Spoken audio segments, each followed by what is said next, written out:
और मैं आज आप लोगों से उसी के आगे बात करूंगा केंद्रीय समाज कल्याण बोर्ड के बारे में। ये भी इम्पोर्टेंट है कि केंद्रीय समाज कल्याण बोर्ड है क्या। आप सबको बता दूं, ये एक प्रकार की स्वैच्छिक समाज कल्याण के पॉइंट ऑफ व्यू से देखा जाए तो एक संस्था है, या एक प्रकार से आप कह सकते हैं कि एजेंसी है जो महिला और बाल विकास में काम करती है, योगदान निभाती है। तो महिला और बाल विकास मंत्रालय के द्वारा से इसकी स्थापना भी की गई है केंद्रीय समाज का बोर्ड के बारे में, केंद्रीय समाज कल्याण बोर्ड के बारे में। ठीक है, यहाँ मैं 2-3 बातें बताऊंगा, आप लोग इजी से आप उसको ध्यान में रखिएगा और आपको पता भी होगा। जैसे आप देखेंगे ना, अभी आपको पता चल जाएगा। जैसे कि आप सभी लोग जानते हैं, इसकी स्थापना भारत सरकार के एक संकल्प के माध्यम से सन 1953 में किया गया था। और यही प्रश्न आता है इसके डीप में थोड़ी। अब इसके डीप में क्या प्रश्न बनेगा, आप अपने मन से बनाइए जरा। एक तो ये बन सकता है कि भाई किसके द्वारा ये लाया गया, तो भारत सरकार के द्वारा लाया गया। ये इसकी स्थापना कब हुई, तो 1953 में लाएगी। और ये काम किस लिए पर करता है, बच्चों और महिलाओं के कल्याण के लिए काम करती है। ये है क्या, एक स्वैच्छिक संगठन है। बस यही तो प्रश्न बनते हैं।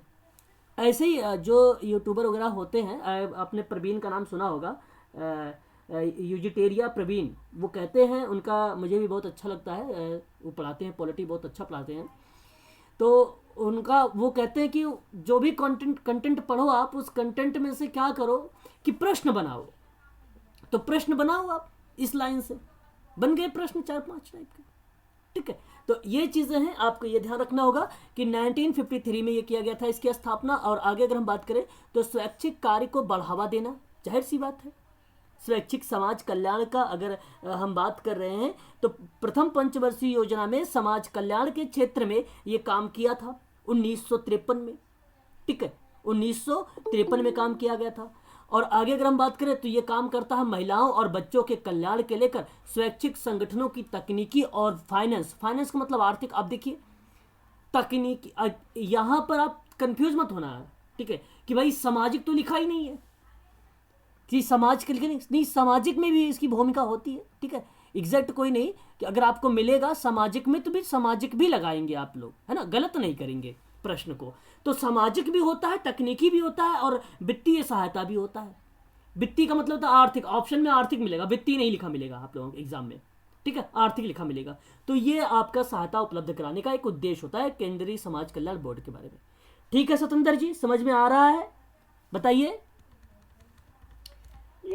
चलिए आगे अगर हम बात करते हैं तो फिर कह रहा है कि भारत सरकार की ओर से संगठन बनाने का पहला प्रयास था। ये पहला प्रयास किया गया था जो गैर सरकारी संगठन के रूप में स्वैच्छिकता का सिद्धांत पर काम करेगा। केंद्रीय समाज कल्याण बोर्ड की स्थापना का उद्देश्य सरकार और जनता के बीच में एक कड़ी के रूप में ये कार्य कर रहा है, यह आप अच्छे तरीके से जानते हैं। ठीक है, छोटी छोटी बातों को पकड़ना है हमें, और छोटे छोटे बातें ही क्या बनाते हैं, प्रश्न बनाते हैं, है ना। ये चीज़ें आप लोगों को खासकर ध्यान रखना है।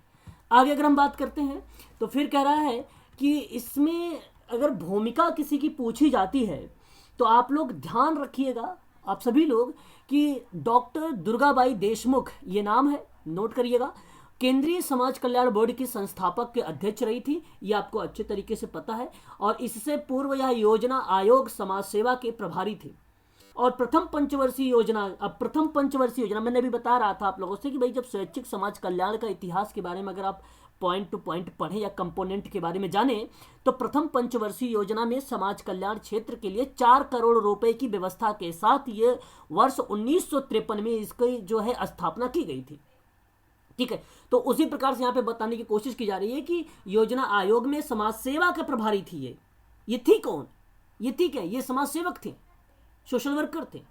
और प्रथम पंचवर्षीय योजना के लिए कल्याण कार्यक्रम की योजना बनाने में सहायकता भी, या एक प्रकार से आप कहिए कि सहायक इनकी एक अहम भूमिका रही है डॉक्टर दुर्गाबाई देशमुख की।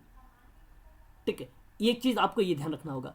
आगे अगर हम बात करते हैं डॉक्टर दुर्गाबाई देशमुख की, तो ये कहते हैं मार्गदर्शन में केंद्रीय समाज कल्याण बोर्ड के द्वारा विभिन्न कल्याण योजनाओं की शुरुआत की गई। ये तो आपको ध्यान रखना होगा, ये केंद्र की पॉइंट ऑफ व्यू से हम बात कर रहे हैं आप सभी लोग। ठीक है, अब एक और बात जो बना सकता है प्रश्न, क्योंकि बहुत कम लोग इसको याद रखते हैं। चलिए एक बार मैं इनको ज्वाइन करता हूँ, कोई शायद ज्वाइन हो रहा है, टीना मैडम। ठीक है, अब आप थोड़ा सा यहाँ पे ध्यान रखेंगे। तो यहाँ अगर मैं बात करूँ, वर्ष 1969 में केंद्रीय समाज कल्याण बोर्ड को कानूनी स्थिति प्राप्त हुई। बात को बड़ा ध्यान से समझिएगा। 1953 में इसकी घटना जब घटित हुई, स्थापित किया गया, तो बाद में 1969 आता है और उस समय कानूनी स्थिति प्राप्त हो गई थी केंद्रीय समाज कल्याण बोर्ड को। एक बात ये। दूसरी बात, ये जो केंद्रीय समाज कल्याण बोर्ड एजेंसी या संस्था या स्वैच्छिक संस्था के बारे में बात कर रहा हूं, इसकी एक रजिस्टर्ड किया गया था, पंजीकरण किया गया था भारतीय कंपनी। अब आपको पता होगा कि सोसाइटी एक्ट भी है 1860 का, नहीं आपको वो याद नहीं रखना, आपको याद रखना भारतीय कंपनी अधिनियम याद रखना है 1956 के तहत धारा जो 25 है, इसके तहत पंजीकरण किया गया था 1969 में। 1969 में इसको पंजीकृत किया गया था। तो ये चीज आपको ध्यान रखना पड़ेगा, बहुत इंपॉर्टेंट है। 1956 जो है कंपनी, भारतीय कंपनी अधिनियम 1956 की धारा 25 के तहत 1 अप्रैल 1969 में एक कंपनी के रूप में पंजीकृत किया गया ताकि इसे अधिक स्वायत्तता और लचीलापन प्राप्त हो सके। इसलिए ये केंद्रीय समाज कल्याण बोर्ड जो है महिला और बच्चों पर ये कार्य कर रहा है, बढ़ावा देने की बात कर रहा है। ठीक है, तो ये चीज़ें आपको थोड़ा सा ध्यान रखना पड़ेगा। आगे बढ़ते हैं और नेक्स्ट पॉइंट पर एक और हमें पॉइंट मिल रहा है यहाँ पर कि सभी राज्यों और संघ में, तो एक तरफ स्टेट है, एक तरफ केंद्र शासित प्रदेश वगैरह संघ वगैरह है, राज्य क्षेत्रों में 1954 में, अब देखिए इसकी स्थापना तो 1953 में है दुर्गाबाई देशमुख में। और आपको बता दूं उस समय प्रधानमंत्री कौन थे, कौन बताएगा मुझे? जी कौन सी ईयर में? 1953। 19 में प्रधानमंत्री थे जवाहरलाल नेहरू। हाँ, जवाहरलाल नेहरू थे। ठीक है, पंडित जवाहरलाल नेहरू के नेतृत्व में यह निर्णय लिया गया था कि समाज कल्याण को एक विशेष प्रकार के तंत्र की व्यवस्था की जाए। तो कभी कभी अगर सतेंद्र जी अगर आपको 1953 भी याद है, तब भी आप कॉमन सेंस के प्रयोग से लगा सकते हैं कि यार उस समय कौन रहा होगा प्रधानमंत्री, तो तब भी ये चीजें तक रहे थे ना सर। हाँ, तो ये चीजें आप इजिली लगा लेंगे। आगे अगर हम बात करें तो 1954 में अगर बात करें तो राज्य समाज कल्याण बोर्ड की स्थापना की गई। अब संघ की बात थी तो संघ में केंद्र में बात हुई तो केंद्र समाज कल्याण बोर्ड आया, तो उसकी स्थापना तो भाई 53 में हुई, एक साल बाद राज्य में हो गया, यानी 1954 में हो गया भाई। ठीक है, तो राज्य समाज कल्याण बोर्ड की स्थापना के अगर बारे में बात किया जाए तो ये बेसिकली 1954। अब मैं बता दूं इसका जो काम हुआ करता था ग्रामीण कल्याण की काम करता था, कल्याणकारी सेवाओं को एक विकास की तरफ उन्मुख करता था और केंद्रीय समाज कल्याण बोर्ड और राज्य सरकार की सहायता से करता था। ये राज्य सरकार जो है केंद्र सरकार की सहायता से करता था। केंद्रीय स्तर पर इसे जो है संघ स्तर को कहा गया, यानी संघ लेवल भी कहा गया। आप इसे भी थोड़ा सा ध्यान रखिएगा केंद्र वाले को कि इसको संघ स्तर भी बोला गया है। कभी कभी एग्जाम में प्रश्न बन जाता है तो आप कंफ्यूज ना हो, संघ और केंद्र एक में ही आप उसको मेंशन कर देना। और ये बेसिकली कल्याण के सेवाओं के विकास के संदर्भ में ये जो है काम करता है। स्वैच्छिक समाज कल्याण संस्थानों में वृद्धि और समृद्ध या संवर्धन करने की बात करता है, बढ़ावा देने की बात करता है, विकास करने की बात करता है। आपका कल्याण केंद्रीय समाज कल्याण बोर्ड और राज्य समाज कल्याण बोर्ड दोनों की भूमिकाएं अलग अलग थोड़ी सी हैं, लेकिन आप थोड़ा सा यहाँ पे ध्यान रखें कि उसके दृष्टिकोण में करता है राज्य, किसके दृष्टिकोण में करता है तो केंद्र के दृष्टिकोण में करता है। किसके दृष्टिकोण में तो केंद्र के दृष्टिकोण में करता है। ये चीज़ आप थोड़ा सा ध्यान रखेंगे। ठीक है, आगे हम बात करते हैं और नेक्स्ट पॉइंट पर बात करें तो आपसे कह रहा है कि जो इसका उद्देश्य है राज्य समाज कल्याण बोर्ड का, देश भर में खासकर अछूत क्षेत्रों में कल्याण सेवाओं को विस्तार करने के लिए था। स्वैच्छिक समाज कल्याण एजेंसियों को बढ़ावा देने के लिए बात थी। राज्य सरकारें जो थी वो विभिन्न विभागों के द्वारा कल्याण और विकासात्मक गतिविधियों में समन्वय स्थापित करने के लिए ये कार्य करती थी। तो आप इसको यहाँ से ईजिली समझ सकते हैं। ठीक है, तो स्वैच्छिक समाज सेवा एजेंसियों के विकास और संवर्धन करने में इसकी एक अहम भूमिका रही है। तो ये भी हमें ध्यान रखना चाहिए, छोटी छोटी बातें। ठीक है, तो ये हो गया और इसके डीप में जाने की और आपको ज़रूरत नहीं है। ठीक है, ज़्यादा आगे अगर हम बात करते हैं तो केंद्रीय समाज कल्याण बोर्ड के द्वारा परिवार परामर्श केंद्र। अब आपको थोड़ा सा ये कंफ्यूज कर सकता है कि परिवार परामर्श केंद्र की शुरुआत कब की गई थी, जब केंद्रीय समाज कल्याण बोर्ड के द्वारा, उनमें हम बात कर रहे हैं। तो आपको ध्यान रखना होगा सन 1983 में। मैंने शायद एक बार और भी आप लोगों को ये बता चुका हूँ, है ना। तो आप लोग हर एक छोटी छोटी बातों को सभी लोग ध्यान में रखें, है ना। तो 1983 में इसकी स्थापना की गई थी परिवार परामर्श केंद्र के रूप में, और इन केंद्रों में अत्याचार और पारिवारिक विवाद अगर हम बात करें तो इन केंद्रों में अत्याचार और पारिवारिक विवाद और सामाजिक बहिष्कार के शिकार महिलाओं और बच्चों को परामर्श, ठीक है, इस तरीके की क्रियाविधि, रेफरल और पुनर्वास की सेवाएं प्रदान करने की दी जाती थी। तो ये चीज़ें हमें थोड़ा सा ध्यान रखना पड़ेगा, ठीक है। तो ये छोटी छोटी चीज़ें हैं। और अब हम बात करेंगे नेक्स्ट पॉइंट पर, और हमारा जो नेक्स्ट पॉइंट होगा वो होगा कल्याणकारी राज्य की अवधारणा पर, उसके कॉन्सेप्ट पर। आपको पता होगा, आप सब जानते होंगे, है ना, कि कल्याणकारी राज्य की अवधारणा क्या है। कोई बताना चाहेगा मुझे? ये चल क्यों नहीं रहा भाई? सर, कल्याणकारी राज्य की अवधारणा ये है कि राज्य अपने नागरिकों के लिए सामाजिक न्याय और आर्थिक विकास के लिए कार्य करेगा। ओके। मतलब उत्पादन और उसके वितरण के साधन राज्य के हित में होंगे। ओके, जनता के हित में होंगे। चलो, तो आपके जवाब आ गए, चलो बहुत बढ़िया है। इसी तरीके से आप लोग में से और भी कोई व्यक्ति बताएगा कि भाई क्या है ये कल्याणकारी राज्य? किसी को भी पता हो तो ठीक है, नहीं तो मैं तो बताऊंगा ही। देखिए, यहाँ सिंपल शब्द में अगर हम बात करें कल्याणकारी राज्य की शाब्दिक अर्थ में, तो एक सिंपल बात याद ध्यान रखिएगा, जनता का कल्याण करना, चाहने वाला राज्य, ठीक है, चाहने वाला राज्य जहाँ जनता का कल्याण।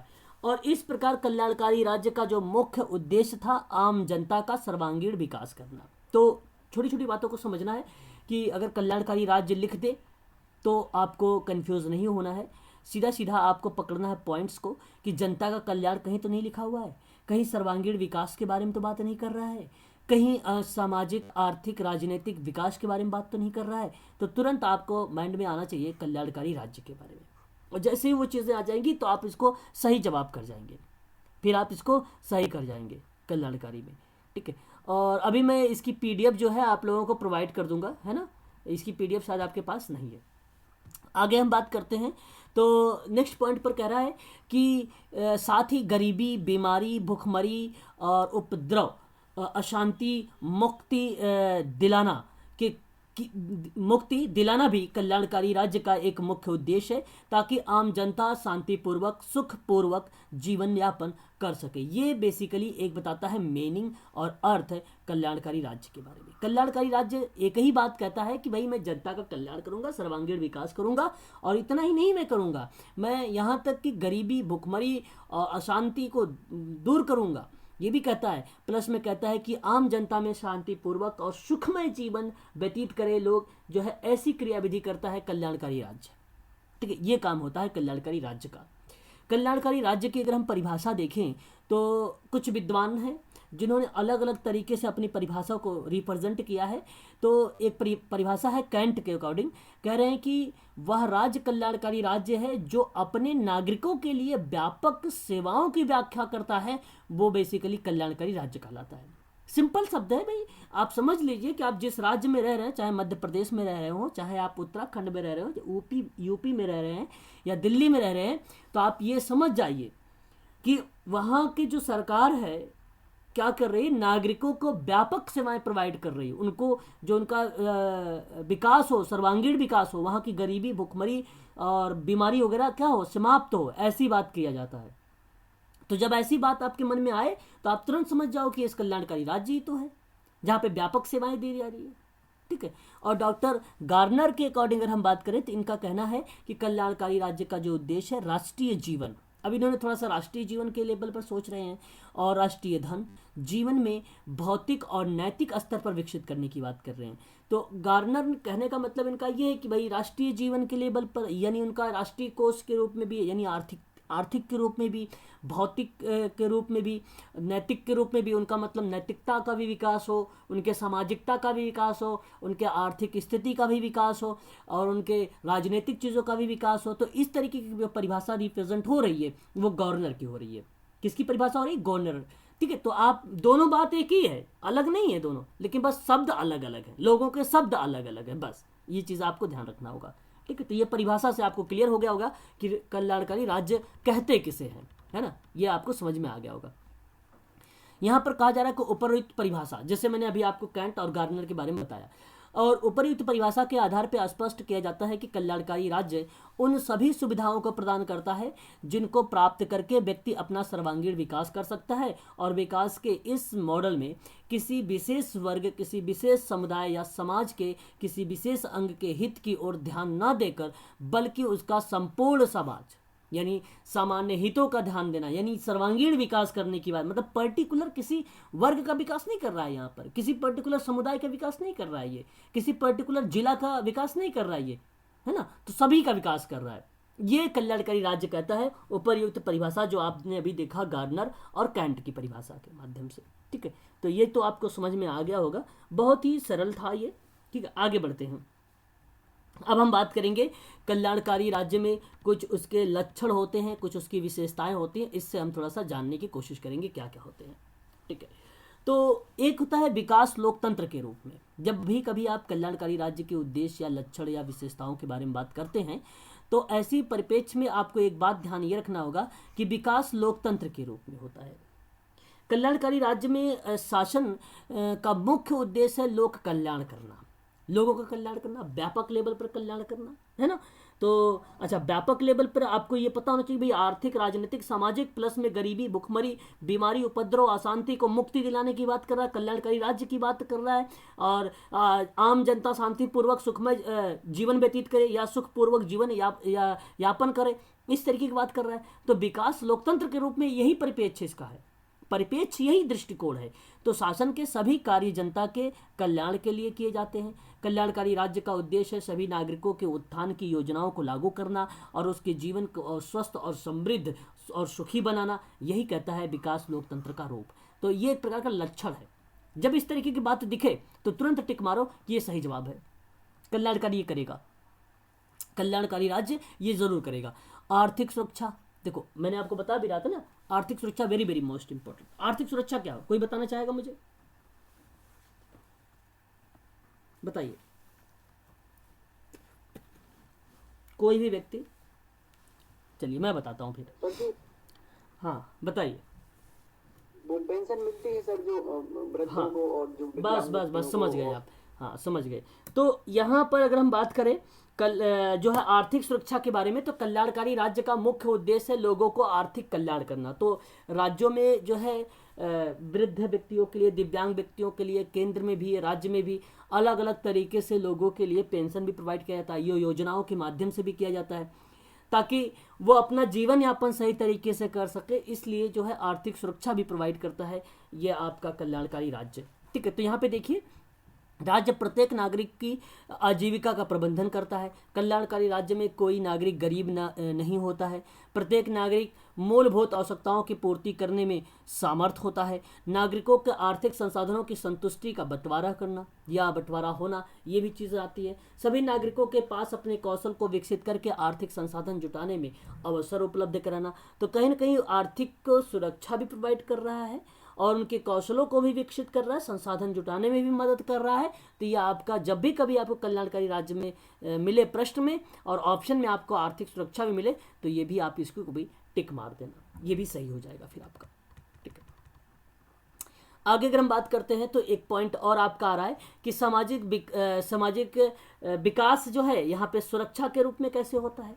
तो अब ये तो बहुत ही ईजी है, सरल भी है कि जब भी कल्याणकारी राज्य के प्रत्येक व्यक्ति की बात होती है तो सामाजिक सुरक्षा प्रदान करोगे।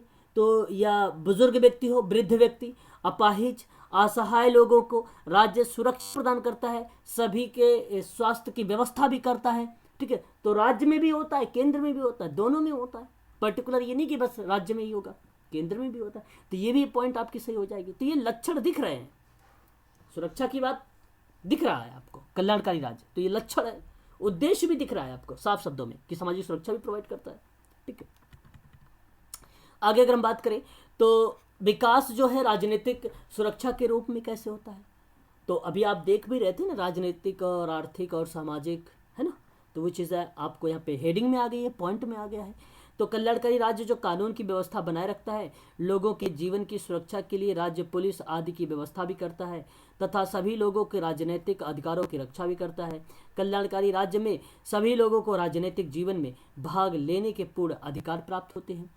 तो ये बेसिकली होता है विकास राजनीतिक सुरक्षा के बारे में भी बात होता है। विकास भेदभाव के अंत के रूप में भी अगर देखा जाए तो भेदभाव अंत करने का मतलब क्या है भाई? चाहे किसी जाति का हो या वर्ल्ड का हो, किसी लिंग का हो, कोई भाषा अगर बोल रहा हो, तो वो नहीं करना है आपको भेदभाव, ठीक है। तो इस तरीके की बात भी करता है कि विकास करना, भेदभाव का अंत होना चाहिए। तो कल्याणकारी राज्य में अगर हम बात करें भाषा, लिंग, जाति, वर्ण और क्षेत्र आदि के आधार पर नागरिकों को भेदभाव नहीं किया जाना चाहिए, बात ठीक है, यहाँ तक तो सत्य है। और सभी के साथ समानता का व्यवहार करना चाहिए भाई, जाहिर सी बात है, इक्वलिटी। और आप सबको पता होगा भाई समानता, और अगर हम बात करते हैं समता के बारे में, कौन सा अनुच्छेद है समता का अधिकार का अनुच्छेद के बारे में अगर बात करता है, कौन सा अनुच्छेद बताइए जरा मुझे? 14। वेरी गुड, हाँ वेरी गुड, बहुत बढ़िया। तो ये भी हमें पता होना चाहिए।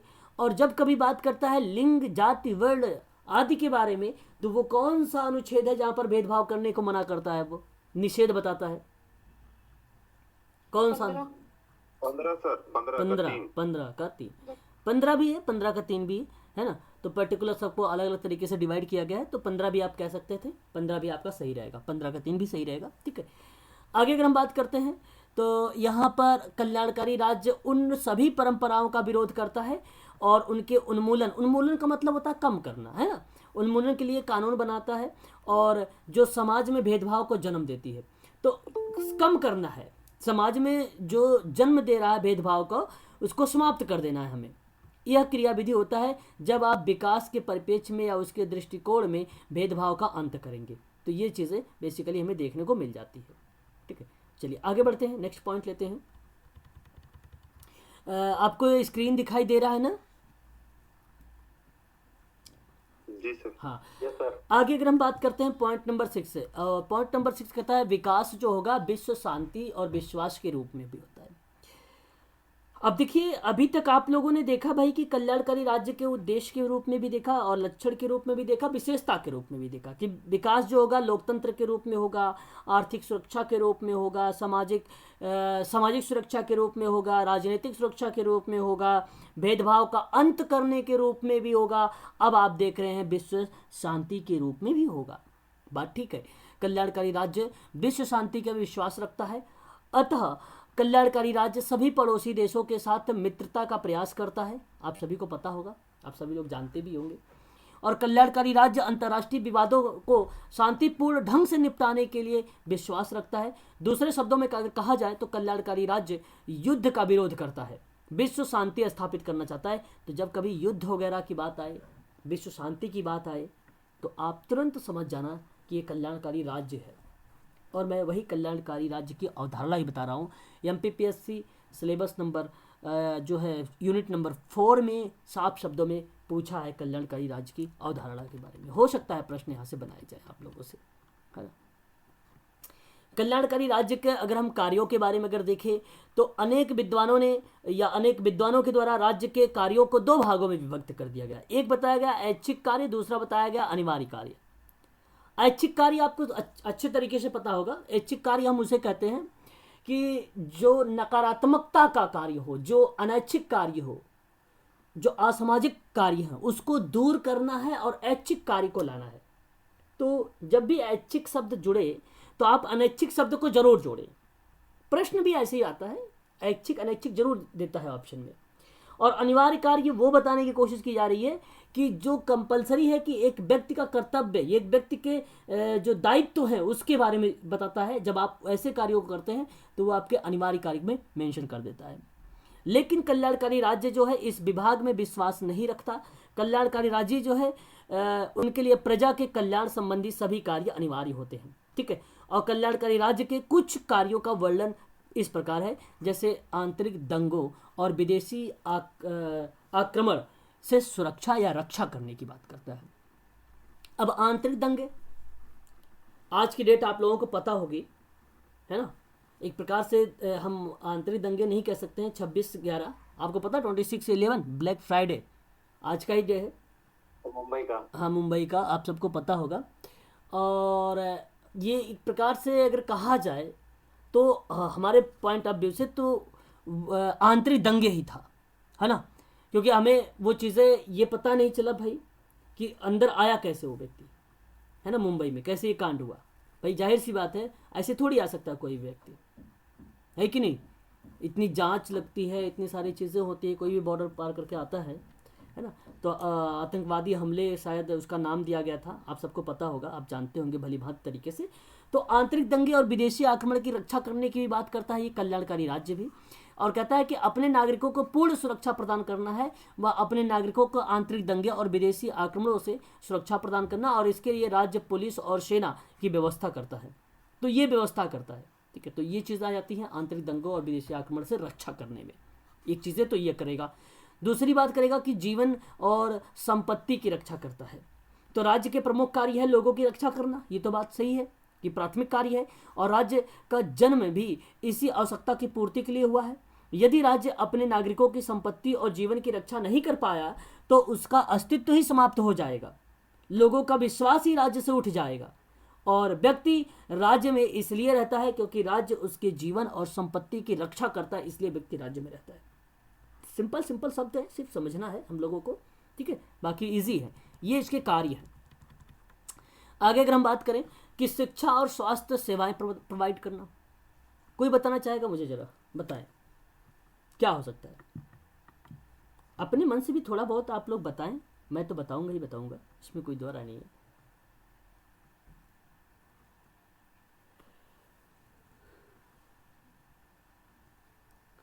चलिए अच्छा, मैं ही बताता हूं आप लोगों से। अगर मैं बात करूं यहां पे स्वास्थ्य, अगर मैं आप लोगों से बात करूं यहां पे कि शिक्षा और स्वास्थ्य सेवाएं प्रोवाइड करने में, तो कल्याणकारी राज्य का मुख्य कार्य उन सभी सुविधाओं को जुटाना है जो नागरिकों के सर्वांगीण विकास के लिए आवश्यक होता है, और इस दृष्टि से शिक्षा और स्वास्थ्य की सुविधा का एक विशेष रूप से उल्लेख किया जाता है। राज्य शिक्षण संस्थानों और चिकित्सालयों की स्थापना ताकि नागरिक शिक्षित हो और स्वस्थ रहे, तो इसलिए शिक्षा और स्वास्थ्य सेवाएं भी प्रोवाइड करता है कि शिक्षित करने के लिए और स्वस्थ रहने के लिए भी। न्याय व्यवस्था स्थापित करने की बात करता है कि समाज में रहते हुए व्यक्तियों के बीच विभिन्न विवाद होते रहते हैं, और इन विवादों का निपटारा या निपटने के लिए उसके लिए न्यायिक व्यवस्था स्थापित की जाती है। अच्छा, आप लोगों ने नाम सुना होगा न्यायिक या न्याय संहिता की एक कॉन्सेप्ट आया था, पूछा जाता है, यूजीसी में प्रश्न आया हुआ था, किसने ये कॉन्सेप्ट दिया था न्याय संहिता के बारे में अगर हम बात करें तो? Mahatma Gandhi, Walter Andreas फ्रीडलैंडर, Majumdar. एक मिनट, मेरा थोड़ा सा कॉल आ रहा है, मैं अभी बता रहा हूँ। मेरी आवाज़ आप लोगों के पास जा रही है क्या? ठीक है, तो आपको महात्मा गांधी जो न्याय संहिता के बारे में बात कर रहा था आप लोगों से, तो आपको ध्यान रखना होगा कि महात्मा गांधी जी का नाम आता है, वो आपका करेक्ट जवाब हो जाएगा, MK गांधी। यहाँ पर जो अगर हम बात करें न्याय व्यवस्था स्थापित करने के लिए, तो समाज में रहते हुए व्यक्तियों के बीच में विभिन्न विवाद होते रहते हैं, ठीक है, और इन विवादों को निपटाने के लिए राज्य न्यायिक व्यवस्था स्थापित की जाती है, और यह कल्याणकारी राज्य का प्रमुख कार्य होता है कि सभी व्यक्तियों के बिना भेदभाव और न्याय मिल सके, इस तरह की क्रियाविधि होती है न्याय व्यवस्था स्थापित करना। तो ये भी कल्याणकारी राज्य के अंतर्गत ही एक कार्य के रूप में मेंशन किया गया है, कल्याणकारी राज्य के कार्य के रूप में मेंशन किया गया। जैसे कि अभी आप लोगों ने देख चुके हैं, आंतरिक दंगों और विदेशी आक्रमण की रक्षा करता है, जीवन की संपत्ति की रक्षा करता है। आपको पता होगा भाई क्यों कर रहा है राज्य, व्यक्ति क्यों राज्य में रहता है, क्योंकि उसकी जीवन और संपत्ति की रक्षा होती है, यही कारण है। शिक्षा और स्वास्थ्य की सेवाएं क्यों? क्योंकि अगर वो शिक्षित होगा और स्वास्थ्य की सुविधाएं उसको अगर सही तरीके से मिलेगी तो नागरिक शिक्षित हो सकता है, नागरिक स्वस्थ भी रहेगा। और न्याय व्यवस्था क्या होगी भाई कि भेदभाव रहित हमें क्या करना है, भेदभाव रहित हमें उसको न्याय दिलाना है, ठीक है, कि भाई वो फलाने कास्ट का है, फलाने जाति का है, तो उसके साथ भेदभाव ना किया जाए, है ना। तो ऐसा नहीं होना चाहिए, ये गलत चीज़ें हैं ये सारी की सारी चीज़ें। आगे अगर हम बात करें, कृषि और उद्योग और व्यवसायों का विकास भी होता है। आपको पता होना चाहिए कि कल्याणकारी राज्य का मुख्य कार्य है लोगों का आर्थिक विकास करना, नागरिकों की आजीविका का प्रबंधन करना। इसके लिए राज्य कृषि, व्यापार, उद्योग, व्यवसाय को बढ़ावा देता है, सिंचाई के साधन उपलब्ध कराता है, उद्योग धंधे को बढ़ावा देने के लिए अनेक योजनाएं चलाता है।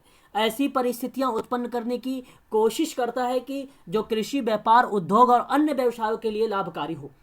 तो कहने का तात्पर्य ये हुआ यहाँ पर कि कृषि और उद्योग व्यवसाय का विकास करता है, ये भी एक प्रकार का कल्याणकारी राज्य का ही क्या बन जाएगा, कार्य बन जाएगा, मोटो बन जाएगा। तो ऐसे परिस्थितियों में ये कोशिश करता है कि हर एक लोगों को, चाहे वो किसान हो, चाहे वो शहर का कोई व्यक्ति हो, उसके व्यापार का या उद्योग का, तो उसको भी लाभ मिले, इस तरीके की क्रियाविधि होती है, ठीक है, कल्याणकारी राज्य में। तो बहुत अच्छा टॉपिक है ये, आप सबको समझ भी आ रहा होगा, बहुत सरल भी है ना। पॉइंट सिर्फ ध्यान रखिए, अंदर जाने की जरूरत नहीं है, पॉइंट को सिर्फ केवल ध्यान रखें आप लोग। पॉइंट अगर आप ध्यान रखेंगे तभी आपको आएगा, अदरवाइज नहीं आ पाएगा। अगर आप अंदर सोचेंगे तो अंदर तो ऑटोमेटिक बन जाता है सारी चीज़ें, जब आपको पॉइंट याद रहेगी ऑटोमेटिक अंदर बन जाएगा, है ना। आगे अगर हम बात करते हैं आर्थिक शोषण की समाप्ति। अब देखिए कल्याणकारी राज्य में आर्थिक शोषण की समाप्ति कैसे प्रयास किया जाता है कि भाई राज्य उद्योगों पर नियंत्रण स्थापित किया जाए। उद्योगों के लिए बहुत से ऐसे नियम बनाता है जो मजदूरों के लिए शोषण को रोका जा सके। आवश्यकता पड़ने पर वह कुछ उद्योगों को जो है राष्ट्रीयकृत कर दिया जाए। तो आर्थिक शोषण की समाप्ति करना, जिससे आर्थिकता में क्या हो रहा है भाई, शोषण भी करते हैं लोग, तो वो ना हो, ठीक है, वैसा ना किया जाए। अभी अच्छा आप लोगों को पता होगा किसान आंदोलन जो चलाया गया था, बिल वापस हो गई है, मालूम है आप लोगों को, पता है? जी सर। बिल वापस हो गए। तो आप एक प्रकार से ऐसे भी कह सकते हैं कि भाई किसानों का शोषण हो रहा था, है ना। और जब किसानों का शोषण का भाई जाहिर सी बात है, अगर वो अपने रेट पर कोई चीज नहीं बेचेंगे जब, तो उनके आर्थिकता पर मंदी आएगी कि नहीं। मतलब मान सोचिए एक बार विचार करिए आप लोग, किसान की पॉइंट ऑफ व्यू से सोचना आप सभी लोग, तो कहीं ना कहीं किसानों के लिए लॉस भी था वो चीज़ें, है ना। मेरे हिसाब से भाई तो था ऐसा, बाकी आप लोगों के विचार क्या कहते हैं वो आप लोगों के ऊपर डिपेंड करते हैं, है ना। आगे अगर हम बात करते हैं श्रमिकों के हित की रक्षा करना, श्रमिकों का हित की रक्षा करना, और जाहिर सी बात है कल्याणकारी राज्य में अगर प्रमुख कार्य है कि जो राज्य श्रमिक है उनके हित में कानून बनाया जाए कि भाई जैसे कि एक लिमिट समय होना चाहिए। ऐसा थोड़ी ना कि 9 घंटे 10 घंटे भाई लगे रहो, है कि नहीं, गलत चीज़ है ना, ये ऐसा नहीं करना चाहिए। कि एक लिमिट होना चाहिए, समय होना चाहिए। तो जैसे काम के घंटे निर्धारित करना, न्यूनतम वेतन निर्धारित करना, और उसके लिए विभिन्न प्रकार के अवकाश की व्यवस्था करना, बोनस आदि दिलाने के संबंध में कानून को बनाना राज्य का प्रमुख कार्य हो जाता है। राज्य का क्या हो जाता है, ये प्रमुख कार्य हो जाता है ना। तो आप लोगों को ये समझ में आ गया होगा कि श्रमिकों के हितों की रक्षा के परिप्रेक्ष्य में समझ में आ गया आप सभी लोगों को, बता दीजिए एक बार मुझे। जी सर। चलो बहुत बढ़िया है, हाँ अच्छी बात है, आप सबको समझ में अगर आ गई तो। आगे अगर हम बात करते हैं तो समाज में व्याप्त बुराइयों को दूर करना है। तो समाज में व्याप्त बुराइयों को दूर जो है समाज सुधार करना भी राज्य के एक प्रमुख कार्य होता है। राज्य जो होता है अंधविश्वास, छुआछूत, जाति प्रथा, सांप्रदायिकता, दहेज प्रथा, बाल विवाह आदि सामाजिक बुराइयां हैं, सामाजिक कुप्रथाएं हैं, इसको समाप्त करना है। मैंने आप लोगों को अभी हाल ही में इसके बारे में भी पढ़ाया था, सामाजिक बुराइयां वगैरह शायद उत्तराखंड वालों को पढ़ाया था, है ना, वहाँ पे ये सारी चीज़ें बताई थी, ठीक है। तो ये चीज़ें हो जाती है, तो समाप्त करना होता है भाई बुराइयों को, समाज में जो भी बुराइयां फैली हुई है उसको समाप्त करना है, ठीक है। आगे बढ़ते हैं, नागरिकों के नैतिक विकास करना है। कल्याणकारी राज्य में अगर हम बात करें, राजनीतिक, सामाजिक, आर्थिक सुरक्षा प्रदान नहीं करना, बल्कि नागरिकों के नैतिक विकास का भी चिंता का एक विषय बना हुआ है। इसलिए हमें उस पर भी विचार विमर्श करना चाहिए, नैतिकता के बारे में भी, कि राज्य नैतिक शिक्षा का प्रबंधन करना चाहिए, श्रेष्ठ साहित्य और प्रोत्साहन देता है, तथा अश्लील साहित्य को प्रतिबंधित करता है। क्या करता है, प्रतिबंधित करता है, मतलब रोक लगाता है ऐसी चीज़ों पर। लेकिन अब हो नहीं रहा है ऐसा, है ना, आप लोगों ने देखा होगा फिल्मों वगैरह में, है ना, तो ये सारी चीज़ें हो नहीं रही है। आगे अगर हम बात करते हैं तो ये आप लोगों को मैंने अभी जो चीज़ें बताई हैं इसको मैंने कार्य के रूप में आप लोगों को बताया है कि भाई आंतरिक दंगे, विदेशी आक्रमणों की रक्षा करना, और उसके बाद जीवन की संपत्ति की रक्षा करना, शिक्षा और स्वास्थ्य को सेवाएं प्रोवाइड करना, न्याय व्यवस्था करना, कृषि और उद्योग को व्यवसायों में विकास करना, आर्थिक शोषण की समाप्ति करना, श्रमिकों के हितों के लिए रक्षा करना, फिर समाज में व्याप्त बुराइयों को दूर कर देना है, फिर नागरिकों के लिए नैतिक विकास कर देना है। ये आपने अभी तक कुछ पॉइंट आपने देखा है, ठीक है, कार्यों के परिप्रेक्ष्य में। अब हम बात करते हैं थोड़ा सा यहाँ पे कल्याणकारी राज्य की अवधारणा में आलोचना के बारे में। कुछ विचारक थे, कुछ लोग थे भाई जो उन्होंने आलोचना कर दी। और आलोचना में अगर हम बात करें, विद्वानों के द्वारा कुछ बताया गया है कि कुछ आलोचक मानते हैं कि कल्याणकारी राज्य की व्यवस्था अत्यंत खर्चीली है, इसका उपयोग केवल संपन्न देश ही कर सकता है। कुछ लोगों का कहना है ये बात, कल्याणकारी राज्य में इन्होंने इस तरीके का आलोचना की है, ठीक है। तो अगर आलोचना को लेकर प्रश्न बनेगा तो ये आप कह सकते हैं कि आलोचना क्रियाविधि। और देखो प्रश्न में अगर आता है ना कि कल्याणकारी राज्य क्या है, तो क्या आप ये कहेंगे कि कल्याणकारी राज्य की व्यवस्था अत्यंत खर्चीली होती है, तो इसको गलत मान लेना आप, वहाँ पे आप गलत कर देना उसको। ये तो आलोचना है, वो कल्याणकारी राज्य अलग है, क्योंकि वहाँ पे भुखमरी, गरीबी, बेरोजगारी समाप्त करनी है, ऐसी क्रियाविधि करता है कल्याणकारी राज्य। ठीक है, तो वो गलत हो जाएगा, वहाँ पर वो सही हो जाएगा, ये गलत हो जाएगा, जो पॉइंट आप देख रहे हैं।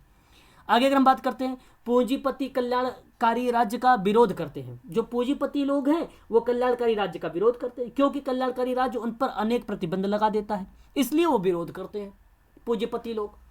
ठीक है, तो ये एक पॉइंट आ जाता है, आलोचना है ये सारी की सारी।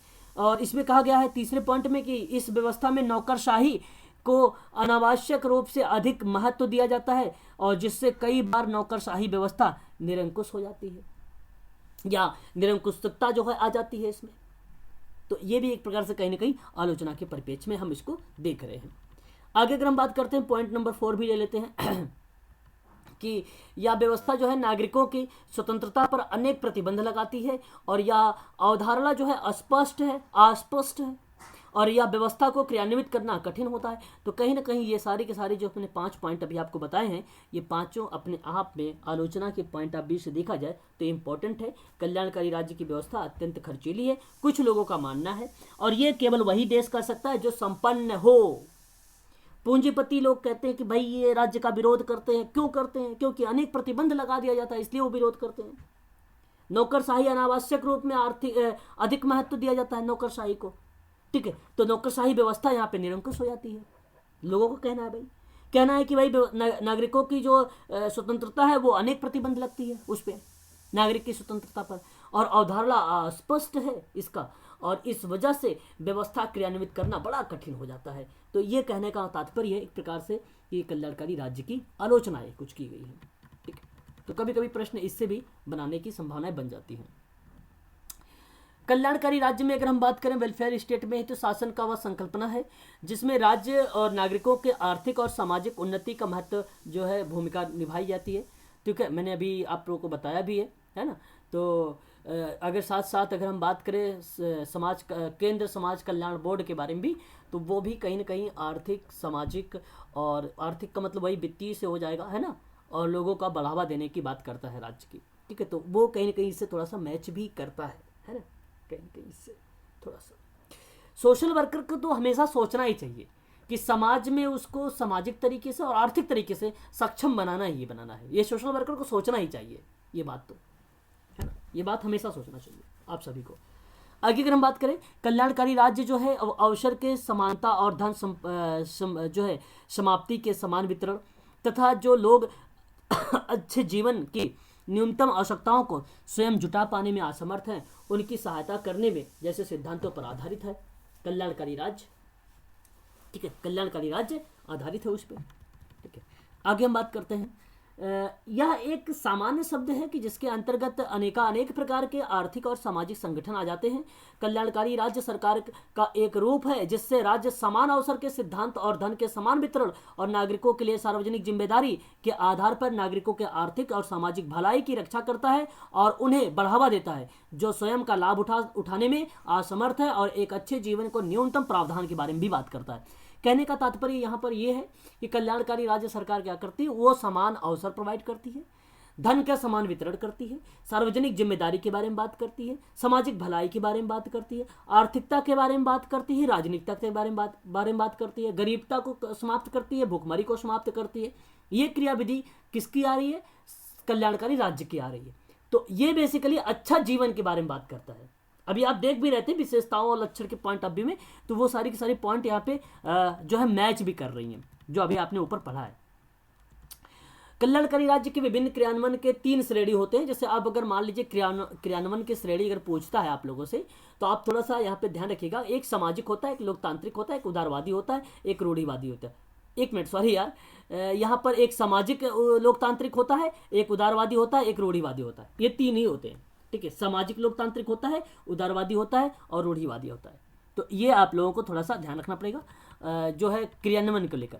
ठीक है, और आधुनिक कल्याणकारी की यहाँ पे 3 होना चाहिए 3 भागों में डिवाइड करने में, एक राज्य के आवश्यक और अनिवार्य कार्य के बारे में, एक ऐच्छिक कार्य, एक आपने नाम पढ़ा होगा डीपीएसपी में जो भाग 4A का है, जहाँ पे नीति निर्देशक सिद्धांतों के बारे में जिक्र किया गया है। तो ये भी कहीं ना कहीं रिप्रेजेंट होता है। तो इस तरीके के आधुनिक कल्याणकारी राज्य के 3 भागों में हम बांट सकते हैं। ठीक है, अगर एग्जैक्ट अगर आपसे हालांकि नहीं पूछेगा, पूछ लेता है कि कितने भागों में बांटा गया है आधुनिक समय में, तो आपको वहाँ पे 3 ही लगाना है। ध्यान से सुन लीजिए आप सभी लोग।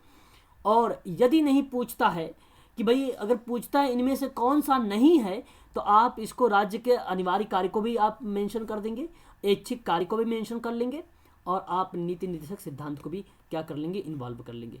बेसिकली मूल रूप से अगर बात करूं तो वो 2 ही है। मूल रूप से कितने हैं? 2 ही है। मूल रूप से 2 ही है। ठीक है, ये आप ध्यान रखेंगे खासकर। आगे बात कर लेते हैं। अच्छा, ये लोक कल्याणकारी राज्य की अवधारणा अत्यंत प्राचीन काल से ही भारत में रही है। और प्राचीन युग में अगर हम बात करें, राज्य को एक नैतिक कल्याण का साधन माना जाता है। रामायण काल में राम राज्य की अवधारणा और इसी लोक कल्याणकारी राज्य में के सिद्धांत पर आधारित है। तो हम ये समझ सकते हैं, समझाने के लिए सिर्फ कहा गया है कि लोक कल्याणकारी राज्य की अवधारणा को किस तरीके से हम प्राचीन युगों से या प्राचीन समय से हम इसको नैतिक कल्याण के साधन के रूप में हम देख सकते हैं।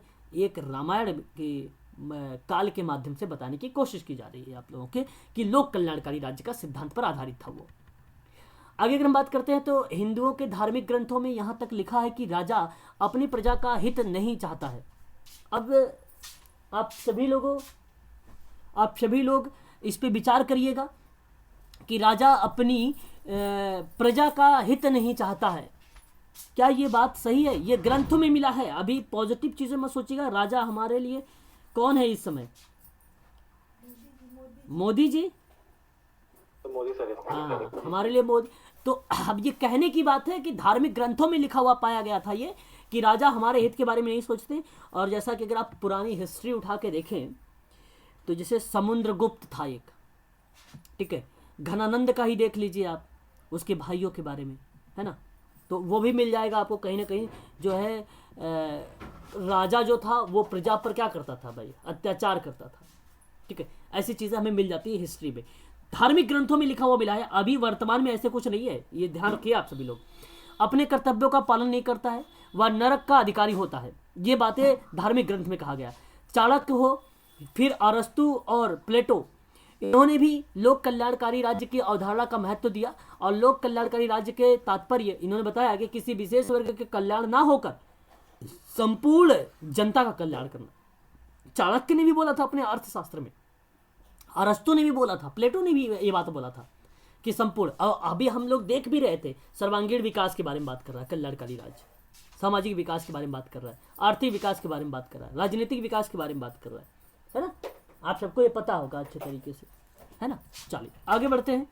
और फिर क्या बोल रहा है कि लोक कल्याणकारी राज्य की अवधारणा के संबंध में जो इंसाइक्लोपीडिया ऑफ सोशल साइंस का विचार है। यहाँ पर थोड़ा सा ध्यान रखिएगा कि अगर विचार वगैरह के बारे में बात करें कि लोक कल्याणकारी राज्य के बारे में, तो आप तुरंत कर देना कि इंसाइक्लोपीडिया ऑफ सोशल साइंस का जो विचार था वो लोक कल्याणकारी राज्य का तात्पर्य बताया ऐसे राज्य से जो अपने सभी नागरिकों का न्यूनतम जीवन स्तर है, ये स्तर लिखा हुआ है, ठीक है, स्तर लिखा हुआ है, स्तर प्रदान करना अपना अनिवार्य उत्तरदायित्व समझता है। इसी के परिप्रेक्ष्य में प्रोफेसर H.J. लॉस्की ने कहा है कि लोक कल्याणकारी राज्य लोगों का ऐसा संगठन है जिसमें सबका सामूहिक रूप से अधिकाधिक हित की बात हो, तब उसे हम कहेंगे लोक कल्याणकारी राज्य। ठीक है, ऐसा एक स्टेटमेंट है प्रोफेसर H.J. लॉस्की का। ठीक है, तो आप इसको बोल सकते हैं कि अधिकाधिक हित की बात जो है निहित किया है, और वो भी सामूहिक रूप से लोक कल्याणकारी राज्य लोगों में, लोक कल्याणकारी राज्य लोगों में एक ऐसा संगठन है, ऐसा बताया गया है लोक कल्याणकारी राज्य के बारे में। ठीक है, तो इसे आप थोड़ा सा ध्यान रखिएगा। अभी मैंने सिर्फ एक ही प्रश्न लिया है आप लोगों से। मैं ये प्रश्न बहुत ही फेमस है और जितने भी MPPSC के स्टूडेंट हैं, क्योंकि सिलेबस में कल्याणकारी राज्य की अवधारणा दिया हुआ है, तो ये प्रश्न जरूर 110% पूछने की पूरी संभावनाएं हैं। आप लोग मुझे बताएंगे कि भारतीय संविधान के अंतर्गत कल्याणकारी राज्य की अवधारणा निम्न में से किस अनुच्छेद में वर्णित किया गया है? सर 51 में 51 ओके, और कोई व्यक्ति, और कोई भाई, कोई है नहीं क्या क्लास में आज? बोल भी नहीं है आप लोग। अभी मैं दूसरे फोन से ज्वाइन नहीं सर हूँ। कल्याणकारी राज्य 39 समान न्याय विधिक तो 39 है इसका। 39 इज द, हाँ 39 इज द राइट आंसर हो जाएगा यहाँ पे कि अनुच्छेद 39 में कहा गया है कि कल्याणकारी राज्य की अवधारणा के संबंध में अनुच्छेदों के बारे में बात किया गया है। ठीक है, तो ये आप थोड़ा सा ध्यान रखिएगा, अनुच्छेद नंबर 39 यानी 39 के बारे में। ठीक है, ये प्रश्न इंपॉर्टेंट है, आप लोग इसको खासकर ध्यान रखिएगा। भारतीय संविधान के किस अनुच्छेद में, अच्छा वही प्रश्न का मैंने यहाँ पे थोड़ा सा वर्णन कर दिया है। इसका सही उत्तर जो है अनुच्छेद 39 है। अगर आपको भारतीय संविधान के किस अनुच्छेद में कल्याणकारी राज्य की अवधारणा जो वर्णित किया गया है वो अनुच्छेद नंबर 39 में किया गया है। ये सभी लोग, आप लोग इसी को टिक मारना। राज्य की नीति निर्देशक सिद्धांत आप लोगों को पता होंगे भली भांति तरीके से, आप सभी लोग अच्छे तरीके से जानते होंगे। कोई मुझे बताना चाहेगा राज्य के नीति निर्देशक सिद्धांत के बारे में? हाँ, यस, नीति निर्देशक सिद्धांत। हाँ बताएं जरा, क्या है? ये आयरलैंड से लिए गए हैं सर। हाँ डीपीएसपी, हाँ डीपीएसपी, डायरेक्ट प्रिंसिपल। हाँ, हाँ ये अनुच्छेद 36 से लेकर 50 तक है और इसमें 51, 51। हाँ 51। तो आपको अभी हाल ही में एक बार एक प्रश्न पूछा गया था कि मूल अधिकार को लेकर पूछा गया था कि कौन से अनुच्छेद आते हैं, तो उसमें 36 से लेकर आप लोगों का कितना, नहीं सॉरी 32 से लेकर 51 तक था। याद है किसी को वो प्रश्न? अभी एक प्रश्न आया था जहाँ पे मूल अधिकारों के बारे में जिक्र किया गया था। एक ऑप्शन में लिखा हुआ था 32 से लेकर 35 तक, सॉरी 35 लिखा हुआ था। पर 12 से लेके था। हाँ 12 से लेकर 35 तक लिखा हुआ था, 12 से 35 तक। हाँ 12 से 35 तक लिखा था मूल अधिकारों के बारे में। तो उसे भी आप सभी ध्यान रखिएगा क्योंकि मूल अधिकार भाग 3 में जिक्र किया गया था और उसके उल्लेख बताए गए थे। जो अनुच्छेद आते हैं 12 से 35 तक आते हैं। अगर हम बात करते हैं डीपीएसपी के बारे में तो आपको थोड़ा सा ध्यान रखना पड़ेगा कि भाग 4 में है, आपने अभी बताया आयरलैंड से लिया गया है और ये 36 से लेकर 51 तक का है। इसे भी आप लोगों को थोड़ा सा ध्यान रखना पड़ेगा, 36 से लेकर 51 तक ये। अब देखिए थोड़ा सा पृष्ठभूमि क्या है डीपीएसपी के बारे में कि राज्य की नीति निर्देशक सिद्धांत की अवधारणा का स्रोत जो है स्पेनिश संविधान है, जहां यह एक आयरिश संविधान में आया था। ठीक है, अब ये आप पृष्ठभूमि में इतना फोकस ना करें, लेकिन अगर आपको जानकारी रखनी है कि डीपीएसपी के जो सिद्धांत हैं वो एक अवधारणा के स्रोत में जो है स्पेनिश संविधान से है, जहां एक आयरिश संविधान से आया है। डीपीएसपी की अवधारणा जो है आयरिश संविधान के अनुच्छेद 45 से लाई है या लाई गई है, ये चीज़ें हम समझ सकते हैं, या आई है, ये चीज़ें हमें ध्यान रखना पड़ेगा थोड़ा सा आयरिश संविधान के अनुच्छेद 45 से। अगर हम बात करते हैं संवैधानिक प्रावधानों के बारे में तो भाग 4 आपको पता है, अभी आपने बताया अनुच्छेद 36 से लेकर 51 आपने बताया कि राज्य के नीति निर्देशक सिद्धांत जो हैं ये शामिल किए गए हैं, ये संवैधानिक प्रावधान के रूप में देखने को हमें मिलते हैं। अच्छा, अनुच्छेद 36 कौन बताएगा? अनुच्छेद इसमें राज्य की अवधारणाओं के बारे में राज्य को परिभाषित किया गया है। राज्य के बारे में परिभाषित करने के बारे में जिक्र किया गया है या उसके कॉन्सेप्ट के बारे में बताया गया है। बहुत बढ़िया। हाँ, तो यहाँ पे अगर हम बात करें तो भारतीय संविधान के अनुच्छेद 37 यानी आपसे किस चीज़ से अवगत कराने की बात कर रहा है यहाँ पर कि कार्यों के बारे में अवगत कराने के बारे में बात कर रहा है। और ये सिद्धांत का उद्देश्य है कि लोगों के सामाजिक आर्थिक सुनिश्चित करना है, भारत का एक कल्याणकारी राज्य के रूप में स्थापित करना है। इस तरह की क्रियाविधि अगर मैं बात करूं तो अनुच्छेद नंबर आपका 37 कहता है। अनुच्छेद आपका 37 कहता है। बताइए जरा अनुच्छेद 37 क्या है? अनुच्छेद 37 ये कहता है इसमें सामाजिक 36 सामाजिक आर्थिक उसके लिए राज्य कल्याणकारी राज्य की अवधारणा, कल्याणकारी राज्य की अवधारणा कहने का मतलब मैं बताता हूँ। अवधारणा यहाँ पर आप ये समझिए, ये कहता है कि 37 की नीति निर्देशक जो भी तत्व होंगे उसके हनन होने पर न्यायालय की सरल इसमें संभव न्यायालय के चैलेंज नहीं कर सकते, बल्कि हाँ। सबसे मूल अधिकारों से संबंधित हैं, तो इन्हें पालन करना पड़ेगा। हाँ, तो जो चीज़ें उसमें हैं आप उसको करेंगे, आप उसको चैलेंज नहीं कर सकते हैं। तो कहने का मतलब ये है कि सरल संभव नहीं है। तो यहाँ पे जो है नीति निषेध जो है तत्व है जो है हनन होने पर न्यायालय की सरल संभव नहीं है। ये बात आपको थोड़ा सा ध्यान से समझना पड़ेगा 37 के बारे में। ठीक है, आगे अगर हम बात करते हैं कुछ और पॉइंट को लेते हैं। यहाँ पे डीपीएसपी के बारे में कहता है कि मौलिक अधिकार जो है जो फंडामेंटल राइट्स हैं उसके विपरीत अगर डीपीएसपी का दायरा जो है असीम है और यह एक नागरिक और अधिकारों की रक्षा करता है और यह बृहद स्तर पर कार्य भी करता है। ठीक है, बृहद स्तर का मतलब व्यापक लेवल पर काम करता है। ठीक है, व्यापक लेवल पर काम करता है और डीपीएसपी के सभी आदर्श शामिल हैं जिनका पालन राज्य को देश के लिए नीतियों और कानून बनाते समय ध्यान रखना चाहिए। मौलिक अधिकार प्राकृतिक नकारात्मक और निषेधात्मक है क्योंकि राज्य के सीमाएं जो हैं आरोपित करते हैं। दूसरी ओर निदेशक सिद्धांत सकारात्मक निर्देश हैं जो डीपीएसपी कानून के द्वारा प्रवर्तनीय नहीं होते हैं। जैसे अभी आपने बताया ना कि भाई उसका आप चैलेंज नहीं कर सकते हैं, हनन अगर कर रहे हैं तो आप उसको क्या नहीं कर सकते हैं, सरल नहीं ले सकते हैं, है ना, ये चीज़ें। और यह ध्यान रखना महत्वपूर्ण है कि डीपीएसपी और मौलिक अधिकारों के साथ साथ चलते रहते हैं। ठीक है, तो डीपीएसपी और मौलिक अधिकार साथ ही साथ चलते हैं। आप ऐसे भी रिलेट करके समझ सकते हैं, थोड़ा सा समझने क्या, ये फैक्ट सही है, ये फैक्ट सही है आपका। ठीक है, आगे अगर हम बात करते हैं सिद्धांतों का वर्गीकरण के आधार पे थोड़ा सा अब देखेंगे, यहीं से आप लोगों का थोड़ा सा इंपॉर्टेंट पॉइंट चलेगी। एक है समाजवादी सिद्धांत, एक है गांधीवादी सिद्धांत, एक है उदार और बौद्धिक सिद्धांत। ये 3 सिद्धांत है, आप ध्यान रखिएगा। ये सिद्धांत किसके हैं? डीपीएसपी के सिद्धांत है। मैंने आप लोगों को कई बार पढ़ाया भी है, बताया भी है, कई बार बताया भी है कि कौन कौन से आर्टिकल्स जो है इसके तहत मेंशन भी किए गए हैं। याद है किसी को?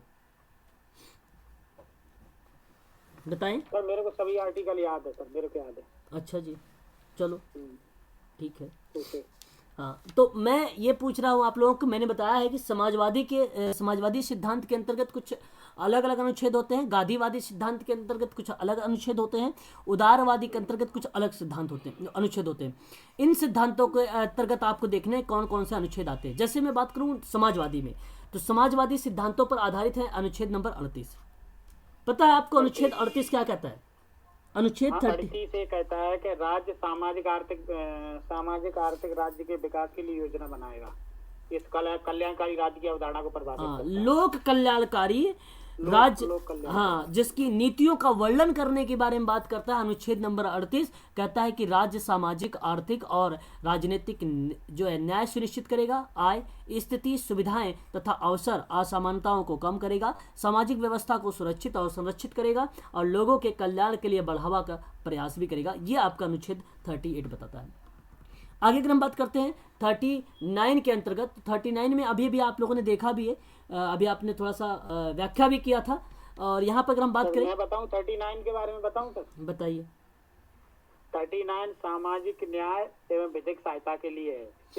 इसके अंतर्गत 3 क्लॉज दिए गए। नंबर 1, पहले राज्य अपने लोगों के लिए जीवन यापन का साधन उपलब्ध कराएगा। और अंडर क्लोज 2 उसमें कहा गया है कि अंडर क्लोज उपलब्ध कराएगा और उत्पादन और वितरण के साधन समाज के हित में होने चाहिए। और थर्ड में किया है प्राइवेटाइजेशन जरूर है, मगर हम किसी भी चीज को प्राइवेटाइजेशन राज्य दे रहा है तो उसमें मैं सही डेफिनेशन बता रहा हूँ, तो उसके लिए सामाजिक न्याय होना चाहिए। ठीक, और विधिक सहायता। ठीक, ऐसा नहीं है कि लोगों के हितों के समझौता किए बगैर हम कुछ भी प्राइवेटाइजेशन करने के लोगों के लिए आने हो। ठीक ठीक, वेरी गुड, बहुत बढ़िया। तो अब म्यूट हो जाइए। अब देखिए यहाँ पे आप लोगों के जवाब आए, भाई सही है। तो इसमें राज्य के विशेष रूप से कुछ नीतियाँ या सुरक्षित करने की दिशा में कार्य करती है, आपको पता होगा। समान न्याय की बात करता है, निःशुल्क विधिक सहायता के बारे में बात करता है, ये आपको अच्छे तरीके से पता है, ये भी आपको पता होना चाहिए। अनुच्छेद नंबर 39 क्या कहता है?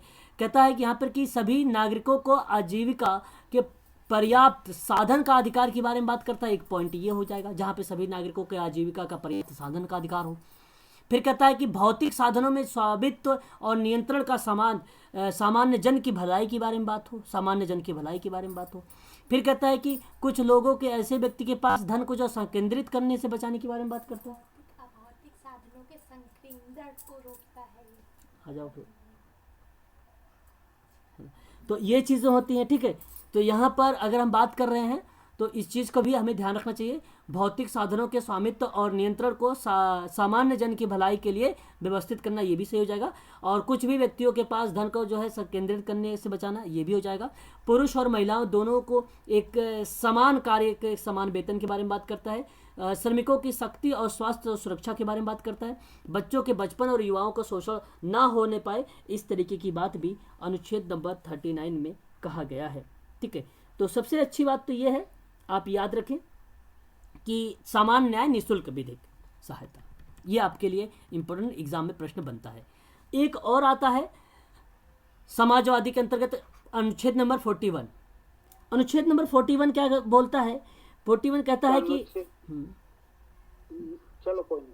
हाँ 41 मानवोचित दशाओं के लिए हेल्प करना है, वृद्धा पेंशन और प्रसूता सहायता देना, ये कार्य आते हैं। राज्य के आर्थिक और शैक्षिक दृष्टिकोण से जो पिछड़े वर्ग के लोग हैं उनका विशेष ध्यान दिया जाए, इस तरह की क्रियाविधि जो है अनुच्छेद नंबर 41 करता है। जहाँ पे बेरोजगारी, बुढ़ापा, बीमारी, दिव्यांगता के मामलों में कार्य कर रहे और शिक्षा पाने के, सार्वजनिक सहायता पाने का अधिकार को सुरक्षित करता है, वो अनुच्छेद नंबर आपका 41 होगा।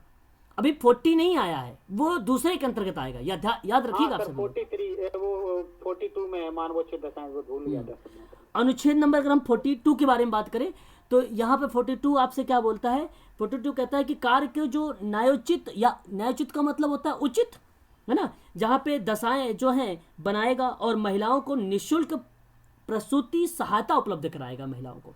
यही प्रश्न आप लोगों से जो है 5 नवंबर 2020 में प्रश्न पूछा गया था, ठीक है, कि राज्य काम की न्यायसंगत और मानवीय परिस्थितियों में सुनिश्चित करने के लिए मातृत्व राहत के लिए प्रावधान करता है, और कहीं कहीं मिल जाता है प्रसूति करके, ठीक है। आप ध्यान रखेंगे, प्रसूति सहायता उपलब्ध कराने की बात करता है निःशुल्क महिलाओं के लिए, तो भी आपका वही करेक्ट जवाब हो जाएगा यहाँ पे अनुच्छेद नंबर 42। अनुच्छेद के बारे में हम बात करते हैं 43 कहता है कि उद्योगों के प्रबंधन में मजदूरों को और श्रमिकों के भाग लेने के अधिकार के बारे में बात करता है। तो यहाँ पर अगर हम बात करें तो राज्य के सभी नागरिकों के लिए निर्वाहन योग्य मजदूरी और एक उचित जीवन स्तर सुनिश्चित करने का प्रयास करता है, ये अनुच्छेद नंबर 43 आपका उद्योग के प्रबंध में मजदूरों और श्रमिकों के भाग लेने के अधिकार के बारे में बात करता है। 43 का ए कहता है, ए कहिए या तो का कहिए, बात दोनों एक है। जैसे सहकारी समिति की स्थापना 97 यानी 97 यानी 97 है ना। अगर हम बात करें संविधान संशोधन 2011 में हुआ था सहकारी समिति की स्थापना, तो आप यहाँ पे जोड़ सकते हैं कि उद्योगों के प्रबंधन में श्रमिकों की भागीदारी सुनिश्चित करने के लिए राज्य कदम उठाएगा, ये अनुच्छेद नंबर 43 का ए कहता है। 47 क्या बोलता है आप लोगों से बताइए जरा। 47 ये कहता है कि राज्य नशा मुक्ति के लिए कार्यक्रम चलाएगा। राज्य नशा मुक्ति के लिए कार्यक्रम चलाएगा, यानी सार्वजनिक सुधार के बारे में बात कर रहे हैं, ठीक है। यहाँ पर अगर हम बात करें तो लोगों के पोषण स्तर और जीवन स्तर को ऊपर उठाना है, सार्वजनिक तरीके से स्वास्थ्य और में सुधार करने की बात करता है, यह अनुच्छेद नंबर 47 हो जाता है, ठीक है। अब आज के लिए इतना ही रखिए आप लोग, कल मैं गांधीवादी सिद्धांत से आगे लेके चलूंगा आप लोगों को, ठीक है, यहाँ से आगे की पॉइंट बताऊंगा, ठीक है। आज के लिए इतना ही। शाम 8 बजे आप सभी की एक क्लास और होने वाली है और वो प्रैक्टिस होगी क्वेश्चंस का। मैं थोड़ा सा और टॉपिक है उसको क्लियर करते हुए 10-15 मिनट का टॉपिक होगा, फिर मैं क्वेश्चंस पे आप लोगों को सॉल्व करवाऊंगा, ठीक है। तो आज शाम के 8 बजे क्लास होगी, समाज कार्य के प्रश्न पत्र पर चर्चा, ठीक है। ठीक है सर।